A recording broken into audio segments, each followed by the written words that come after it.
झंगता Multan road जो कि कई सालों से ताखीर का शिकार था। पीटीआई की हुकूमत में एमएनए साहबजादा मोहम्मद अमीर सुल्तान, एमपीए कर्नल गजनफर अब्बास कुरैशी और मियां आसिफ काठिया की खसूसी काविश से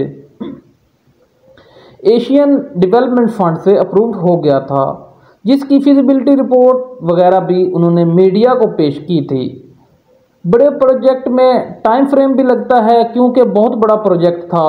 30 अरब रुपए से ज़्यादा इस पर लागत आएगी। निगरान वज़ीर आला मोहसिन नकवी की खसूसी काविश से ये रोड पाए तकमील तक पहुंच रहा है। शहरियों की इस बारे में राय मुख्तलिफ थी।